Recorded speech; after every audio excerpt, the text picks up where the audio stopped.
Welcome back to the Legal Alternative Podcast. Miss Sam Paulson, joined as ever by Nils. Hi, Nils. How are you? I'm good, Sam. Yeah, good. We're back in person after a while. It's been a while in person. I think both been pretty busy and all around our patch. So good to be back in person, and always good back to be on the pod. Few different things today. I think you're kicking us off. I am. And we're one of the few firms that deals with what's called building control matters. And I thought this might be helpful because when people are having building work, it's a stressful time. And some of the things that you go through, or certainly when I've had building work, you're wondering, why am I doing that? So it's sort of an educational element from me this week. We act for a lot of what are called building control approvers. And they used to be called approved inspectors, but that name changed in 2023. So when you put an extension on your house, for example, you've got to comply with building regulations. Yeah. The reason behind that is obviously public safety. It's in everybody's interest that buildings such as this, domestic premises, are safe. And how it works in terms of the monitoring of those building works is there's two types of bodies that can monitor those works. There's the local authority, and they're the default position, or you can go to the private sector and ask the private sector to look after the works. If you want to do that, you've got to lodge what's called an initial notice. On the face of it, that's a very simple document. It comes in a prescribed form that's determined by statute, and it can only be rejected on certain prescribed grounds. Okay. When I've had building work done, I've seen these initial notices and I've thought, I've no idea what that relates to.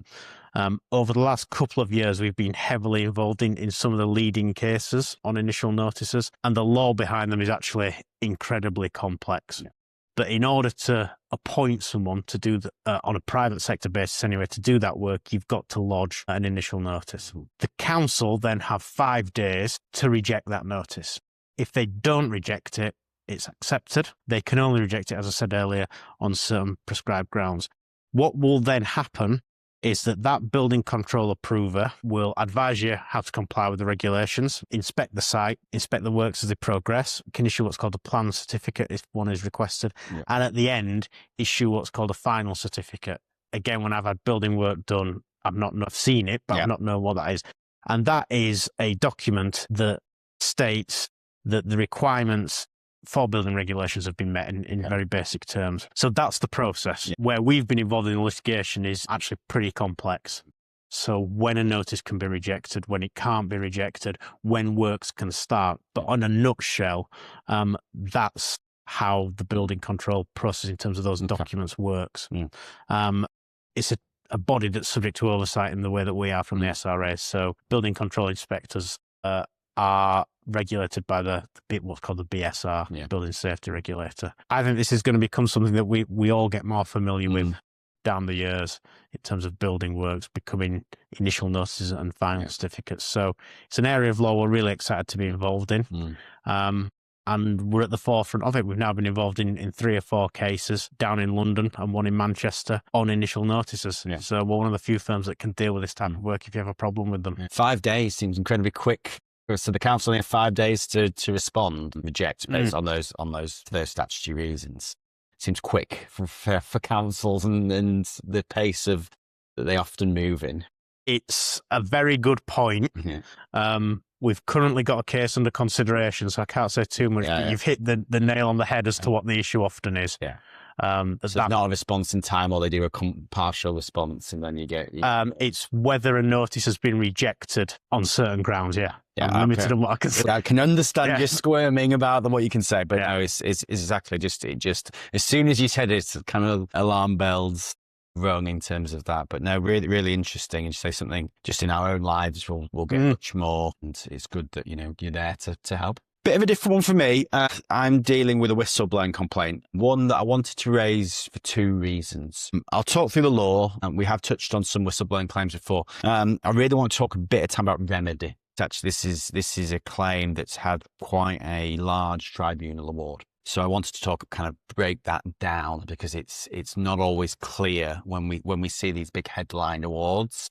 What are they made up of, and how do you get to that figure? So the claim involves Littlewood and Nuffield Health. And the big headline is that the claimant wins £150,000, which for employment tribunal claims, as we both know, a relatively large award. Any time we're getting over 100k, a significant award. Whether that changes in the next years with the removal of the statutory cap, this may become more common. But whenever we're dealing with unfair dismissal only awards, you've historically been capped and, under 100. So quite a big award. So I wanted to kind of break through, well, how is that made up of? So I'll give you a bit of the factual background, because the claim is quite a complicated one. It's an automatic unfair dismissal claim, but one that is made constructively. There is also an injury to feelings award, and that's when I wanted to address the issue of, well, generally in unfair dismissal awards, you don't get injury to feelings. I'll talk through. So real basic background, just to set the scene, is the claimant was employed by Nuffield Health as a personal trainer. As part of their contracts, they actually did a contract for the Ministry of Defence as part of Nuffield Health. The claimant, as part of delivering what we called pre-screening fitness tests, identified a individual with dangerously high blood pressure, but was informed and told that she still had to participate and run that test for that individual, where she raised serious concerns on health and safety grounds. There is then quite a detailed pattern of escalation that I won't go too much into detail, because I wanted to focus on the remedy, where the finding of the tribunal is, after that disclosure was made, that the claimant was experienced a number of adverse treatments. So additional benefits were withdrawn. There's been unexplained changes to the rota. There's been removal of photos from the kind of Nuffield Health. Grievances were dismissed. She was accused of making inappropriate comments, hostile behaviour, all of which the tribunal found to be fabricated and over-exaggerated. Ultimately, the claimant has enough, resigns, claims constructive dismissal, and brings a claim also in automatic unfair dismissal, and critically, detriment connected to the whistleblowing complaint. All of those claims were then upheld. So what I wanted to talk through is how do we get to 150k? Because quite a large award, and this is not to kind of scare the listeners, to understand actually, if you face these claims, which may be a dispute with an individual, if they can connect it to a whistleblowing complaint, actually your compensation will be quite large. So the breakdown of 150 was that there was £76,000 in loss of earnings. So this is someone, again, who's not been able to mitigate their loss particularly quickly. There's still a cap. Obviously, if there would have been a cap, it would be near the top. There's not in this case. Relatively large award in loss of earnings. There's then been a £37,000 injury to feelings award. So again, technical terms, we're getting into kind of high vento for that. Quite a large injury to feelings award.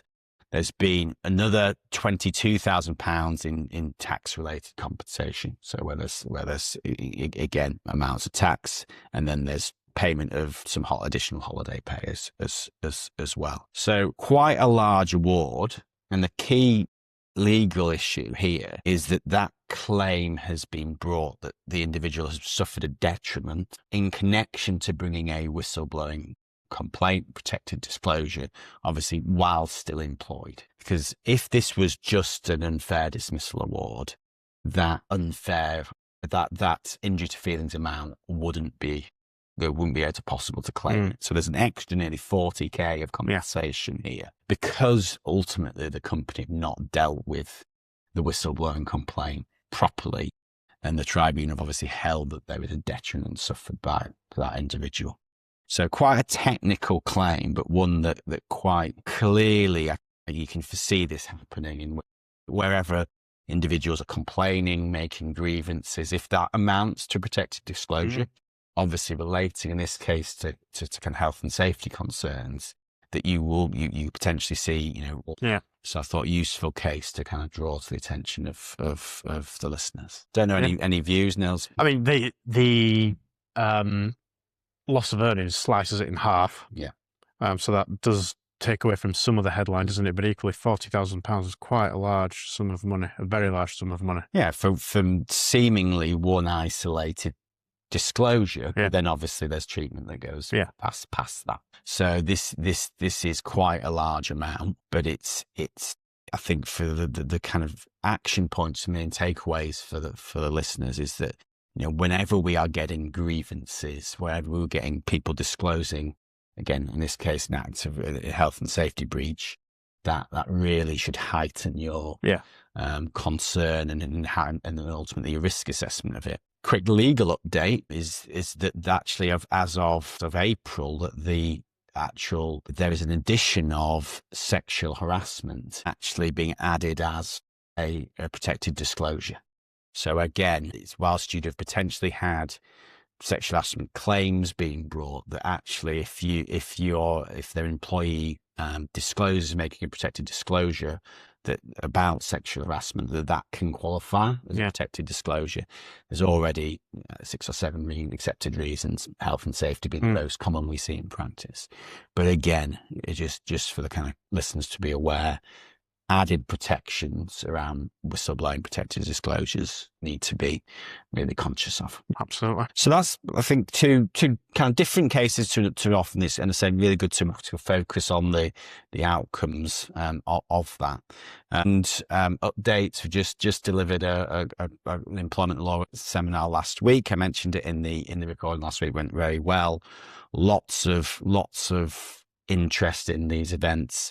Further changes coming in October this year, further changes the April after. So it's something that obviously on the pod we'll be updating listeners as kind of lots of changes afoot and lots going on in regulatory as well. Yeah, absolutely. It's a really exciting time. Looking forward to this year. Perfect. So it's been great to be back in person, Nils. And we'll be back next week with updates. So it's goodbye from me. And from me, thank you.